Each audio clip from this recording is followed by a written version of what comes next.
acción. Muy bien, aquí estamos para compartir contigo palabra del reino de los cielos. En esta tarde hemos puesto como nombre a este programa para llevar instrucción a tu vida, a tu corazón. La verdad nos hará libre. Estamos aquí con mi hermana Mabel para compartir contigo. Buenas tardes, sí, estamos con la Iglesia Jesucristo Rey de Raíces Hebreas de nuestra fe. Entonces, la pastora comienza a enseñarnos, vamos a instruir la palabra Aleph. Amén, estamos viendo el alefato hebreo, donde podemos encontrar en el Salmo 119 las 22 letras del alefato hebreo.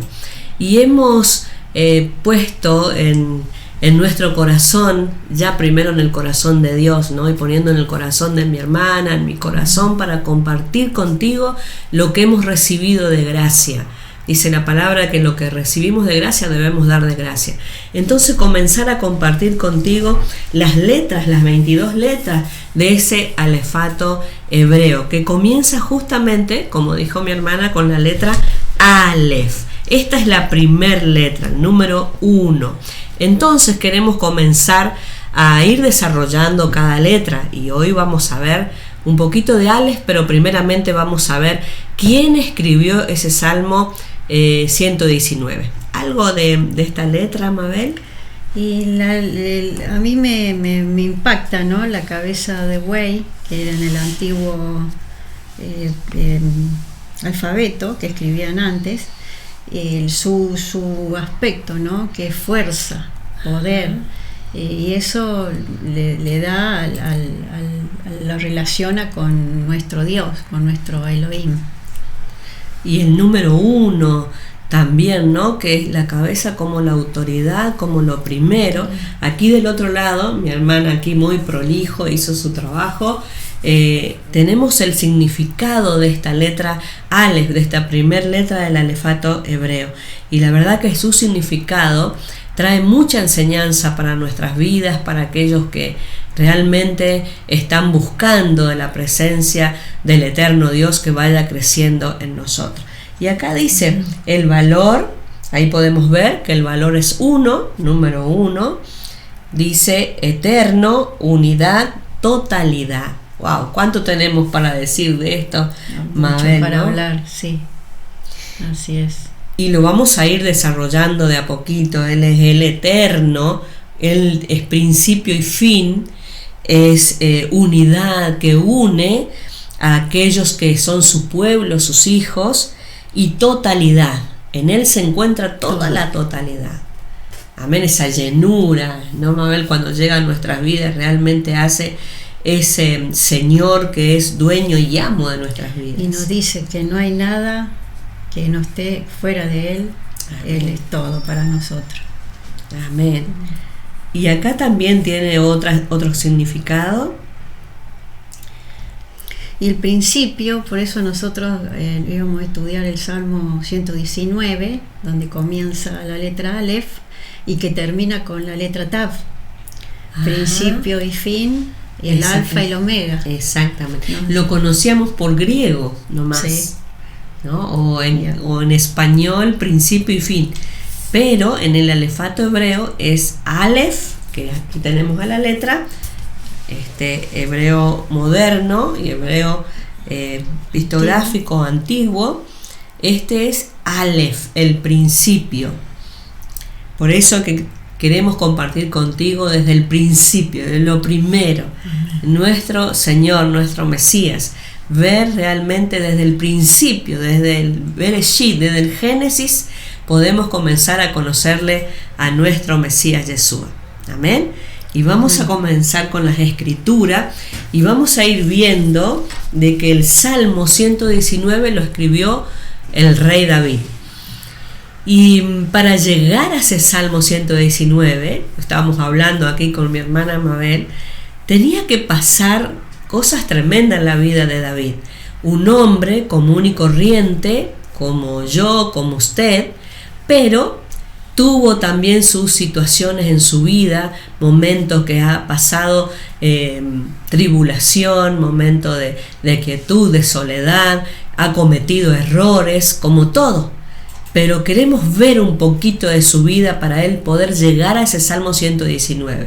No, Mabel, ahí podemos ver unos salmos tremendos. Sí, sabemos por la Escritura que era un hombre conforme al corazón de Dios. Amén, sí, pero también sabemos que era un hombre como nosotros y que él fue débil y pecó. Ajá. Y bueno, vemos en los salmos, la pastora lo lee primero en el Salmo 32. Sí, y luego vamos a ver las otras, ¿cómo se dice? Otras versiones. Las otras versiones, porque realmente nos llama mucho la atención y las palabras van cambiando y son muy profundas. Exactamente. Nos dan un significado más profundo todavía y ahí podemos conocer bien cómo lo que sentía David. Exactamente, tenemos nosotros, que estamos acostumbrados a leer Reina Valera, tenemos traducción para llegar al español. Entonces mi hermana también va a leer en las traducciones originales. Esa traducción trae una esencia profunda, esa raíz hebrea realmente que estamos estudiando y estamos profundizando. El Salmo 32, versículo 3, dice así: mientras callé se envejecieron mis huesos, en mi gemir todo el día. Este salmo lo escribió David. ¿Y por qué lo escribió? Acá el título decía la dicha del perdón. Él estaba pidiendo perdón y estaba expresando cómo se sentía. El versículo 4 también, ¿vale? Sí. Dice: porque de día y de noche se agravó sobre mí tu mano y se volvió mi verdor en sequedades de verano. Bueno, acá leemos las otras versiones. En el del versículo 3, cuando me mantuve callado, mis huesos se consumieron a causa de mi gemir todo el día. De día y de noche tu mano pesaba sobre mí. Estaba totalmente miserable, mientras una espina estaba atada en mí. Decíamos que la espina nos molesta constantemente. Por ahí no la vemos, pero sabemos que está cuando vamos a agarrar algo, cuando vamos a hacer algo. Y estaba lindo, por eso esta versión, ¿no? Claro, porque ¿quién no tuvo una espina en su mano y cómo molesta, o en los pies muchas veces, y cómo molesta, ¿no? Y esto estaba hablando porque David había pecado. Entonces él estaba reconociendo su pecado y estaba expresando cómo él se estaba sintiendo en este Salmo 32. Bueno, vamos a ir un poquito más profundo. Mientras yo callaba, se gastaban mis huesos con angustioso gemir todo el día, porque de día y de noche pesaba tu mano sobre mí, me secaba mi vigor como sequía de verano. Nosotros sentíamos en este salmo que se ve que David le dolía el cuerpo, le pesaba tanto lo que había cometido contra nuestro Dios, nuestro Elohim, que él sentía esa angustia que le hacía dolerlos hasta los huesos. Realmente, qué tremendo que es cuando vemos más profundo, ¿no? Que el callar el pecado, el ocultar, trae dolor hasta los huesos. Sí. Y lo podemos ver acá a David sintiendo y hablando de esto. Y él ya no se estaba como agotado, no tenía fuerzas. Lo tiraba abajo, lo ponía como triste, hasta depresivo. Exactamente. Seguimos con el y hoy podemos ver así vidas, ¿no, Mabel? Sí. Depresivas. Hoy en día se está viendo cómo los profesionales de psicología, psiquiatría están trabajando a full, sí, y más en esta situación que estamos atravesando. Pero muchas veces tiene que ver con una enfermedad espiritual por no confesar el pecado. Sí. Sí, realmente nos da lugar a seguir hablando, ¿no? Sí, porque es muy profundo cuando realmente el pecado se instala en nuestras vidas y no sale, no se declara, no lo sacamos a luz. Seguimos acumulando pecado sobre pecado. Justo hablamos también con la pastora el ejemplo de la basura. Sí. Tenemos que sacar la basura todos los días, la basura, porque se va acumulando una mugre, bichos, cuántas cosas, ¿no? Y que dice que cambia todo. Entonces, cuando no lo sacamos de adentro, cambia hasta aún nuestro carácter, nuestra manera de hablar, nuestra manera de pensar. Sí. Es así. Así que, pero qué lindo que nosotros estamos viendo esto. Y Dios nos está hablando tanto a mí como a mi hermana Mabel, como a cada uno de ustedes. ¿Para qué? Para que lo pongamos en práctica y podamos tener este corazón de David conforme al corazón de Dios y salir de estas situaciones. Sí, porque parece como que un pecado es una liviandad. Exactamente. Pero al estudiar y uno empieza a profundizar, realmente ve lo tremendo del pecado, ¿no? Exacto. Y hoy es un día de oportunidad, así que no debemos dejar pasar. También hablábamos con mi hermana que cuán rápido está pasando el tiempo. Las decisiones las tenemos que tomar rápido. Y si hoy tú decides, yo quiero sacar esta espina, quiero sacar este dolor y voy a confesar mi pecado, sabes que vas a sentir una libertad tremenda, porque es lo que David nos está enseñando a través de este salmo. También el versículo 5 dice: mi pecado te declaré y no encubrí mi iniquidad. Dije, confesaré mis transgresiones a Jehová, y tú perdonaste la maldad de mi pecado. Cuando reconocí mi pecado a ti, cuando paré de esconder mi iniquidad a Yahweh, Jehová, entonces perdonaste la perversidad de mi corazón. Y en la otra versión, un poquito más profundo: por fin declaré mi culpa, dije, confesaré mis transgresiones a Yahweh, y tú perdonaste la culpa de mi pecado. Qué importante es confesar. Para que llegue el perdón de Dios.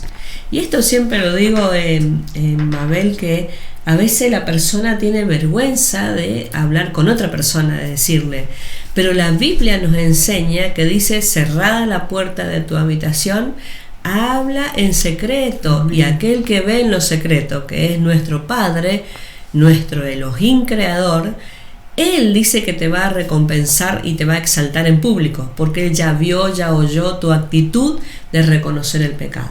Entonces es como, bueno, tomo la decisión de hacerlo, ¿no? Y poder confesar. Yo sé que no es fácil, yo sé que en un momento para otro no.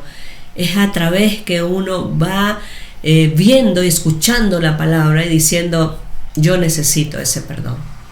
Y acá vemos la palabra culpa, lo fuerte que es, ¿no? Porque la culpa carcome los huesos, enferma.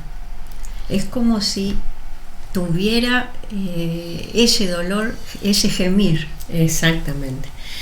Y otra acotación también que acá lo estoy viendo, que Primera de Juan 3:4 dice que el pecado, ¿qué es el pecado? Es infracción a la ley, mal dicha ley, porque ley es en griego. La palabra en hebreo es instrucción.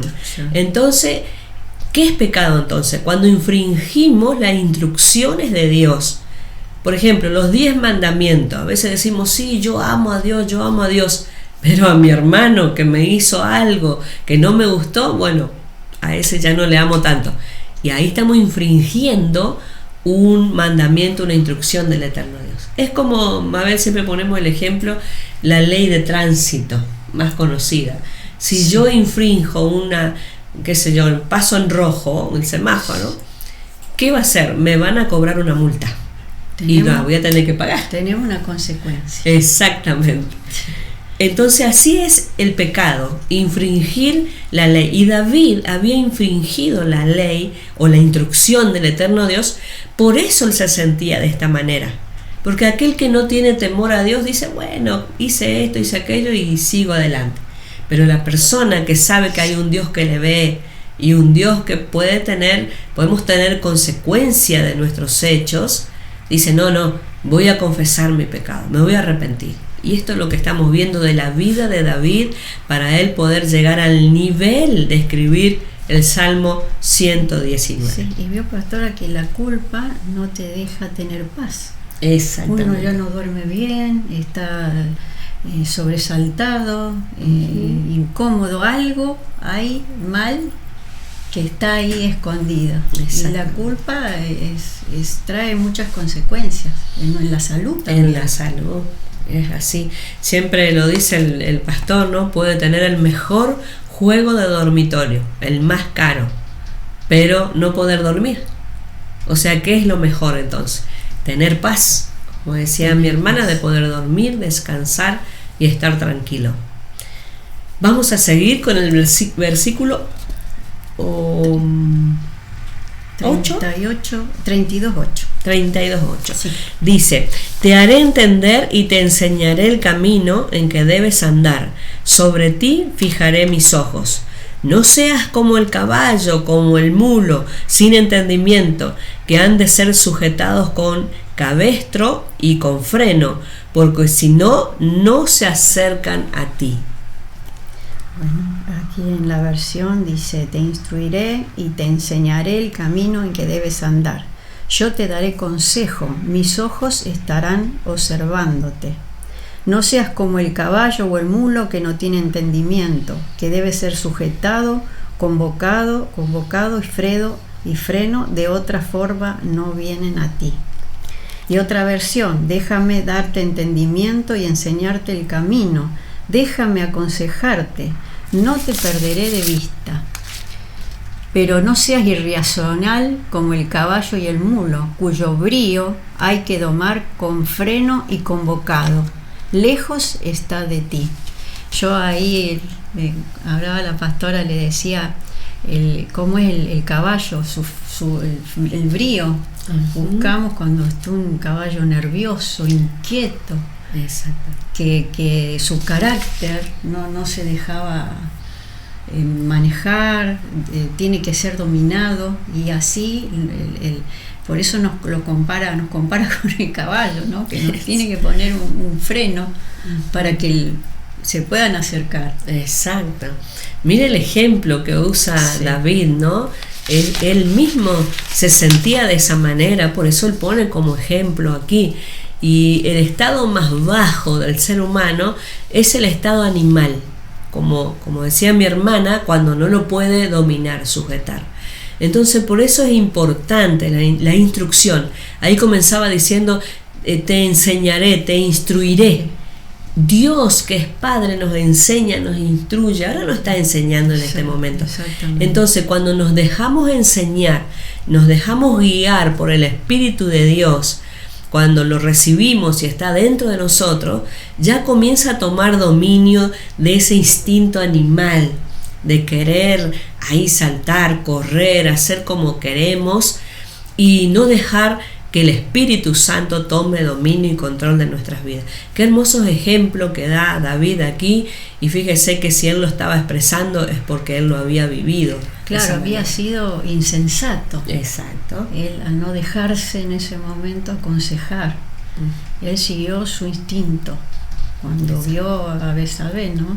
Que fue que él transgredió con sus ojos, él se desbocó.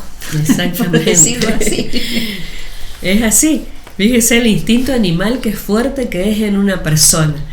¿Cuántas personas, yo mismo me pongo en primer lugar, decía, bueno, yo voy a hacer como yo quiero, como a mí se me parece? Ahí estaba en ese instinto animal, el caballito que quería salir a disparar. Pero cuando nosotros decimos eso, voy a hacer como yo quiero, y bueno, lo vamos a hacer. Vamos a tener una consecuencia, por supuesto, pero no es lo que Dios quiere. Dios quiere lo mejor para nosotros. Por eso nos dejó un manual de instrucción, para que nosotros podamos tener la instrucción correcta en cada momento y en cada situación. Y si nosotros buscamos, vemos cómo va apareciendo diferentes versiones y vamos viendo cada vez más el significado, ya que no hay nada al azar con nuestro Dios perfecto. Él realmente dice: ustedes quieren, acá tienen. Exacto. Hay donde buscar. Y hay una profundidad hermosa en lo que leía y compartía aquí nuestra hermana Mabel es también tomarse un trabajo de investigar y de buscar y profundizar. Siempre enseñamos esto. Hay gente que quiere que entrar a las aguas y es que las aguas le dé al tobillo nomás. Ya está. Pero después hay una profundidad hasta las rodillas, hasta la cintura, hasta los hombros. Ya no hacemos pie, pero nos dejamos guiar por la corriente poderosa de las aguas de nuestro Señor, de nuestro Mesías Yeshua. Y las aguas es simbolismo de la palabra. Entonces, cuando más escudriñamos, más provecho, más sustancia, más alimento y más fortalecidos también vamos a ser. Tenemos más revelación. Exactamente, más revelación de parte de Dios. Muy bien, tenemos el Salmo 51. 51:10. Muy bien, ahí escribió este Salmo 51 David porque había sucedido algo. Rápidamente lo decimos, Mabel, para que más o menos se pueda entender por qué él escribió este Salmo. Sí. Él era el rey, era un tiempo de guerra y no había ido a la guerra el rey. Estaba en su palacio y dice que puso los ojos en una mujer y vio desde arriba de su palacio, vio esa mujer Betsabé. Pero ¿qué pasa? Ella era la esposa de un oficial de su ejército y él la mandó a traer. Él era el rey, él dictaba las órdenes y se llegó a ella. Cuando la palabra dice se llegó es porque tuvieron relaciones y de esa relación iban a ser un niño después. Que en esto, todo ese transcurrir, él manda a poner a su esposo Urías, me acuerdo el nombre ahora, Urías, a frente de batalla. Que fue uno más allegado, ¿no? Uno de los más allegados y mejores oficiales de su ejército. Tenía, sí. Inclusive volvió él para estar con su esposa y no quiso ir ni a la casa. Estuvo, como era tiempo de guerra, se queda en el palacio. Y David quería que vaya a la casa, pero él honrando a su rey. O sea, y David, para ponerlo frente de guerra y que lo maten después a Urías, él lo tramó en su mente. Fíjese cuántas cosas él cometió, cuántos errores. Por eso él tenía un corazón que se arrepentía, porque sabía que había ofendido a Dios. Y también es un ataque contra su propia persona, porque cuando pecamos, hermanos, amigos, nos estamos autodestruyendo nosotros mismos, solo que no nos damos cuenta hasta que llegamos a pasar situaciones tremendas. Entonces ahí él escribe el Salmo 51 y dice en el versículo 9, Mabel. 51:10. Muy bien, dice: crea en mí, oh Dios, un corazón limpio y renueva un espíritu recto dentro de mí.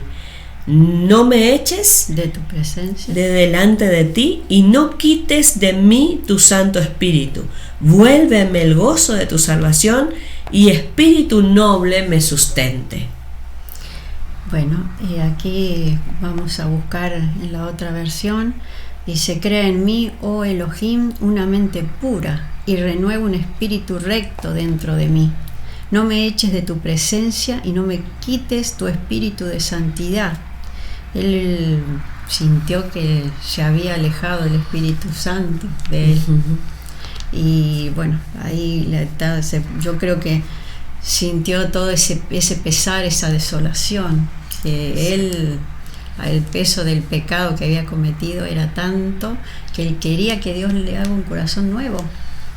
¿Cómo decía pastora usted que había que hacerlo todo de nuevo, que no tenía que hacer un milagro? Exactamente, acá él dice: crea en mí. Él está pidiendo a Dios: hazme un corazón nuevo. No está diciendo poneme un parche. ¿Cuántas veces nosotros, queremos arreglar con un parche, taparle ahí?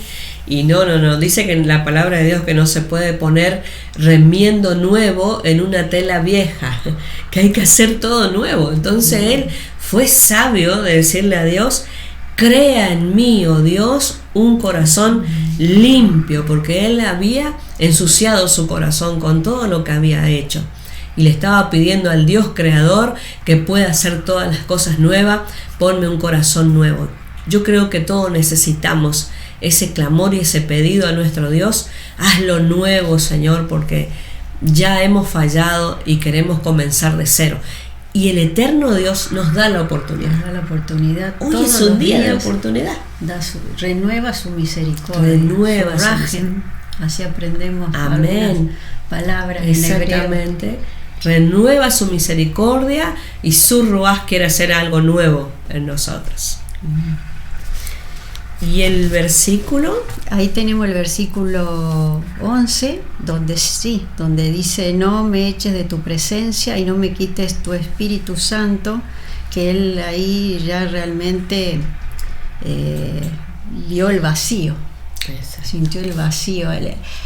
Quizás las personas natural o que no conoció al Señor no siente ese vacío. Está abrumado con las cosas de la vida, el peso, la paz de él quizás es tener un trabajo, el alimento y nada más, pero nosotros sabemos que hay algo más. Y cuando ya más se conoció la palabra, yo creo que ahí David, cuando sintió tanto la lejanía del Espíritu Santo, que él anhelaba volver a estar como antes. Exactamente. Hay una gran diferencia de estar con Dios y sin Dios. Entonces yo creo que, como decís, Mabel, estaba sintiendo realmente ese vacío, enfermo, triste, agotado, angustiado. Entonces él estaba, yo creo que escribía esto con un dolor y un clamor a la vez de que el eterno Dios responda a lo que él estaba pidiendo en este Salmos 51. Hermoso la traducción, porque nos da más, nos amplía la visión de un Dios tan grande y tan maravilloso y de la forma que debemos acercarnos a Él. Amén. Leo la reflexión final. Antes de ir a esa reflexión, ya estamos terminando. Lo que no dijimos, Mabel, es cuando el profeta llega a David, el profeta Natán, sí. Y le hace un cuento a David. Le dice, cuando un rey veía que venía un profeta, sabía que Dios iba a hablar. Entonces David dice: ¿qué tiene Dios para decirme? ¿Qué tiene el Eterno para decirme? Y entonces le dice: mira, había un hombre que tenía muchas ovejas. Muchas veces nuestro Mesías Yeshua nos habló a través de parábola, y hay personas que la entendían y personas que no entendían, pero el Señor por un motivo hablaba en parábola para que nosotros pudiéramos buscar la revelación de lo que Él dijo. Por eso que nuestras raíces hebreas nos trae la profundidad de conocer cosas que a lo mejor antes la pasamos por arriba. Entonces este profeta llega a David y le dice: había un hombre que tenía muchas ovejas y había un hombre que tenía una sola ovejita. Y este hombre que tenía muchas ovejas, cuando recibió visita, en vez de matar una de las de él, que sería lo lógico, y darle de comer a la visita, mata la ovejita del vecino, que tenía una sola. Mire el cuento que le hizo. Y cuando David, y entonces le pregunta al profeta Natán: rey, ¿qué hay que hacer con este hombre? Y dice el rey: hay que matar, la sentencia es muerte. Y dice: bueno, mire, ese hombre eres tú. ¡Wow! ¡Qué tremendo si Dios se presentara así, de esa manera, y nos dijera así una parábola, ¿no? Y nos dijera: esa persona eres tú, para que podamos caer en una realidad. Y David ahí cayó en la realidad de su pecado. Por eso que hablamos del Salmo 32, del Salmo 51, cuando él estaba totalmente arrepentido y diciendo cómo se sentía, porque había hecho lo malo, había puesto los ojos sobre una mujer. Él era el rey, podía tener la mujer que él quería, pero justo fue a poner los ojos en una mujer que tenía su esposa. Por un momento él no vio lo que hizo, hasta que realmente le pasó todo y lo confirma el profeta que le dio la parábola. Es así. Y esto me lleva a pensar, Mabel, de que de Dios no podemos escondernos. Él ve todo, y a veces decimos: no, esto que está acá adentro nadie lo sabe, pero Dios sí lo sabe, exactamente, y en un momento lo va a sacar a luz. Bueno, esto hermoso que queríamos compartir contigo, y ya tenemos acá una reflexión final que tiene mi hermana Mabel, y queremos compartir constantemente, una vez a la semana, ir mostrando todo el alefato hebreo. Hoy es Aleph, el número 1, y que realmente Él sea el número 1 en tu vida y tú puedas exaltarlo a través de todo tu ser, tu espíritu, tu alma y tu cuerpo, exaltando a aquel que por excelencia vino a entregarnos la salvación. Así es. Bueno, cerramos con una pequeña reflexión. ¿Cuántos nos hemos sentido identificados con el rey David? Yo soy una de ellas. Al haber transgredido la ley de Dios, al pecar nos hemos sentido miserables, angustiados, desconsolados. Hemos experimentado esa clase de sentimientos. Pero también sabemos que tenemos un Dios, Elohim, misericordioso, poderoso, justo para perdonar al arrepentido y reconocer nuestro pecado, y al declararlo ante Él, Él nos perdona, nos restaura, volvemos a sentir su presencia, la paz, el gozo, la alegría y la felicidad vuelve a nuestras vidas. Entonces entendemos, acá le damos el significado a la letra Aleph, que hablamos que era el principio, el número 1, Elohim, y si lo ponemos a Él en primer lugar, como David lo hizo, nosotros también tenemos que ponerlo en primer lugar, y así creo que eso nos va a mantener firmes y tratar de no cometer los mismos pecados. Por eso de ahí manifiesta en el capítulo 119, en los Salmos, cómo debemos actuar ante los ojos de Dios, siendo Él el número 1 en nuestras vidas. Y el Salmo 119.1 comienza en la Biblia, como tiene acá la pastora. Ajá, dice el Salmo 119.1: bienaventurados los perfectos de camino, los que andan en la ley de Jehová. Felices de conducta intachable los que siguen la Torá de Yahweh. Amén. Vio que ahí hicimos una entrada al Salmo 119 y dice el salmista David, después de haber pasado por tantas situaciones, bienaventurado. Y bienaventurado en nuestras raíces hebreas es dejarnos ayudar por el eterno Dios. Que tú te dejes ayudar también para que Él sea el número 1 en tu vida. Muchas gracias por haber compartido con nosotros este tiempo de ir instruyéndonos en las instrucciones que dejó el eterno Dios para nuestras vidas. Shalom Alejem para todos. Shalom Alejem.